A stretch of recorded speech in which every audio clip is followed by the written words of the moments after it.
नमस्कार दोस्तों, मुद्दा क्या है कि नए एपिसोड में आपका बहुत बहुत स्वागत है। दोस्तों, हाल ही में एक मुद्दा बहुत चर्चा का विषय बना हुआ है जो कि सोनिया गांधी और राहुल गांधी से जुड़ा हुआ है। दरअसल इन पर आरोप ये लगाया जा रहा है कि इन्होंने नेशनल हेराल्ड केस में एजेएल की 2000 करोड़ की संपत्ति धोखे से अपने नाम कर ली। इसे मनी लॉन्ड्रिंग कहा जाता है। अब इस केस के बारे में हम पूरी तरह से जानेंगे और वो भी आसान भाषा में, जिसे आपको बहुत आसानी से समझ आ सके। क्या इस मामले में राहुल गांधी और सोनिया गांधी को जेल हो सकती है?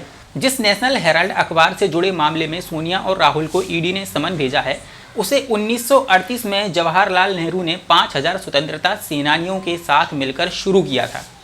आज़ादी के बाद ये अखबार कांग्रेस का मुख्य पत्र बन गया। इसका प्रकाशन एसोसिएट जर्नल लिमिटेड यानी कि एजेएल द्वारा किया जाता था। जेएएल इस अखबार का प्रकाशन 3 भाषाओं में करता था। नेशनल हेराल्ड अंग्रेजी में, नवजीवन हिंदी में और कौमी आवाज़ उर्दू में प्रकाशित किया जाता था। धीरे धीरे ये अखबार घाटे में चला गया और कांग्रेस से मिले 90 करोड़ के कर्ज के बाद भी ये अखबार 2008 में बंद हो गया। अपनी स्थापना के समय जेएएल के पास नेहरू और अन्य स्वतंत्रता सेनानियों सहित 5000 शेयर धारक थे। अब 2010 में पार्टी ने इस ऋण की वसूली YIL यानी यंग इंडिया लिमिटेड नामक एक निजी धर्मार्थ कंपनी को दे दी। ये कंपनी अधिनियम 1956 की धारा 25 के तहत निगमित एक कंपनी है, जिसे कंपनी अधिनियम 2013 की धारा 8 के द्वारा प्रतिस्थापित किया गया है। दोस्तों, ये कंपनी एक गैर लाभकारी धर्मार्थ कंपनी है जो पूरी तरह से वाणिज्य, कला, दान, खेल के प्रचार के लिए बनाई गई थी और इसके मुनाफे का उपयोग अपने लक्ष्य के आगे बढ़ाने के लिए किया जा सकता है और ना ही ये कंपनी अपने शेयर धारकों को कोई मुनाफा देती है। YIL के निदेशक मंडल में विशेष रूप से सोनिया गांधी और राहुल गांधी है, जिसमें राहुल गांधी और सोनिया गांधी की हिस्सेदारी 76% है। मतलब कि यंग इंडिया लिमिटेड का मालिकाना हक दोनों के पास में है। बाकी के 24% की जो हिस्सेदारी है कांग्रेस के नेता मोतीलाल वोरा और ऑस्कर फर्नांडिस के पास में है। मोतीलाल वोरा का तो 2020 में और ऑस्कर फर्नांडिस का 2021 में निधन हो गया है। चूंकि अब 90 करोड़ की वसूली यंग इंडिया लिमिटेड को करनी थी और जेएएल अपने कर्ज का भुगतान करने में असमर्थ था, तो उसने जेएएल ने अपने शेयर इक्विटी का बड़ा हिस्सा यंग इंडिया लिमिटेड यानी YIL को ट्रांसफर कर दिया। यह हिस्सा लगभग 99% था। इस तरह जेएएल का पूरा अधिकार यंग इंडिया लिमिटेड के पास आ गया। इन पूरे शेयरों के बदले YIL यानी कि यंग इंडिया लिमिटेड ने कांग्रेस पार्टी को सिर्फ 50 लाख रुपए दिए। इसका मतलब ये हुआ कि शेयर मिल जाने के बाद जेएएल की सारी संपत्ति पर यंग इंडिया लिमिटेड का अधिकार हो गया, जिसमें दिल्ली, लखनऊ, भोपाल, इंदौर, मुंबई, पटना, पंचकुला एवं अन्य स्थानों सहित 2000 करोड़ की संपत्ति, चल और अचल संपत्ति इसमें शामिल थी। इसलिए राहुल गांधी और सोनिया गांधी पर यह आरोप लगाया जा रहा है कि उन्होंने 50 लाख में 2000 करोड़ की संपत्ति अपने नाम कर ली। इसी के चलते बीजेपी नेता सुब्रमण्यम स्वामी ने गांधी परिवार और कांग्रेस नेताओं पर मनी लॉन्ड्रिंग का केस दर्ज किया है। चलिए अब आपको केस दर्ज होने से लेकर अब तक की स्थिति के बारे में बताते हैं। ये मामला 2012 में सबसे पहले सामने आया था, जब भाजपा के नेता और देश के नामी वकील सुब्रमण्यम स्वामी ने सोनिया गांधी और राहुल गांधी सहित अन्य कांग्रेस नेताओं पर केस दर्ज करवाया।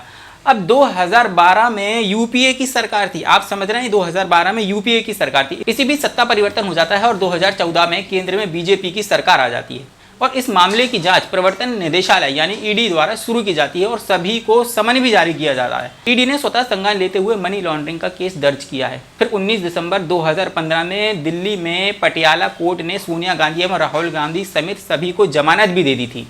अब 2016 में ये मामला सुप्रीम कोर्ट पहुंच जाता है। सुप्रीम कोर्ट ने कार्रवाई रद्द करने से इनकार कर दिया, लेकिन सभी आरोपियों को व्यक्तिगत रूप से पेशी करने की छूट भी दे दी थी। 2018 में केंद्र सरकार ने एक फैसला लिया और 56 साल पुराने नेशनल हेराल्ड हाउस के स्थायी पट्टे को समाप्त कर दिया गया और एजेएल को बेदखल करने का निर्णय भी लिया गया। फिर वर्ष 2019 में सुप्रीम कोर्ट ने अगली सुनवाई तक एजेएल के खिलाफ कार्रवाई पर रोक भी लगा दी थी। फिर आता है 2022, 2 जून को ईडी ने सोनिया गांधी और राहुल गांधी को समन जारी कर हाजिर होने का आदेश भी जारी किया था। दोस्तों, इन आरोपों को कांग्रेस ने पूरी तरह से खारिज कर दिया। कांग्रेस का कहना है कि YIL यानी कि यंग इंडिया लिमिटेड को मुनाफा कमाने के बजाय चैरिटी के उद्देश्य बनाया गया है।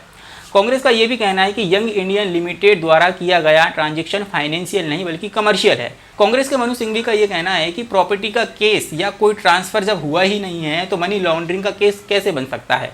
मनु सिंघवी का यह भी दावा है कि YIL यानी कि यंग इंडिया के पास में एजेएल के सिर्फ शेयर हैं और यंग इंडिया लिमिटेड इसकी संपत्ति का उपयोग नहीं कर सकती और ना ही यह कोई लाभांश दे सकती है और ना ही कोई प्रॉफिट दे सकती है। तो फिर किस तरह का आरोप लगाया जा रहा है? दोस्तों 13 जून को पहली पूछताछ के लिए राहुल गांधी ईडी के दफ्तर पहुंचे। उनके साथ हजारों कार्यकर्ताओं का हुजूम भी पहुंचा था।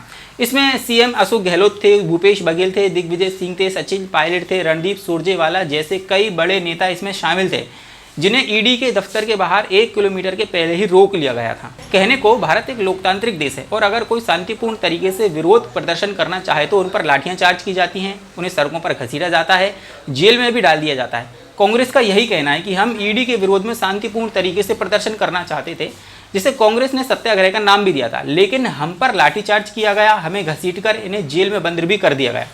कांग्रेस का कहना है कि ये प्रतिशोध की राजनीति है। ईडी का समन केवल विपक्ष के नेताओं के पास ही क्यों जाता है? पिछले 8 सालों में ईडी ने किसी बीजेपी नेता के खिलाफ समन जारी क्यों नहीं किया? ये भी एक सोचने वाली बात है।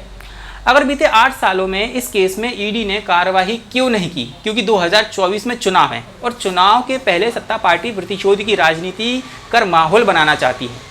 बीते कुछ सालों में ईडी ने कई कांग्रेस नेताओं पर कार्रवाई की। इस लिस्ट में सबसे पहला नाम है राहुल गांधी और सोनिया गांधी का नेशनल हेराल्ड केस का मामला, जिसके बारे में आज हमने बात की है। दूसरा नाम है हरियाणा के पूर्व सीएम भूपेंद्र सिंह हुड्डा और मोतीलाल वोरा का। इन पर आरोप यह है कि इन्होंने 64 करोड़ रुपए का एक प्लाट एजेएल को 69 लाख रुपए में दे दिया था।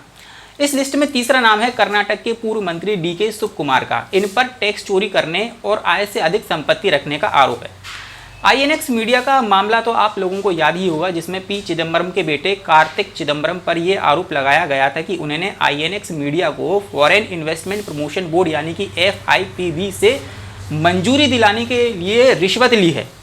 अगला नाम है रॉबर्ट वाड्रा का। इन पर आरोप यह है कि कंपनी के नाम पर वाड्रा ने कौड़ियों के भाव जमीन खरीद ली, फिर उसे ऊंचे दाम पर बेच दिया। ईडी ने इन पर मनी लॉन्ड्रिंग का केस भी दर्ज किया है। ऐसे अनेक नाम हैं, जैसे कि अहमद पटेल के बेटे फैसल पटेल हैं, अशोक गहलोत के भाई अग्रसेन गहलोत हैं, सुरेश कलमाड़ी हैं, कमलनाथ के भांजे रतुल पुरी हैं।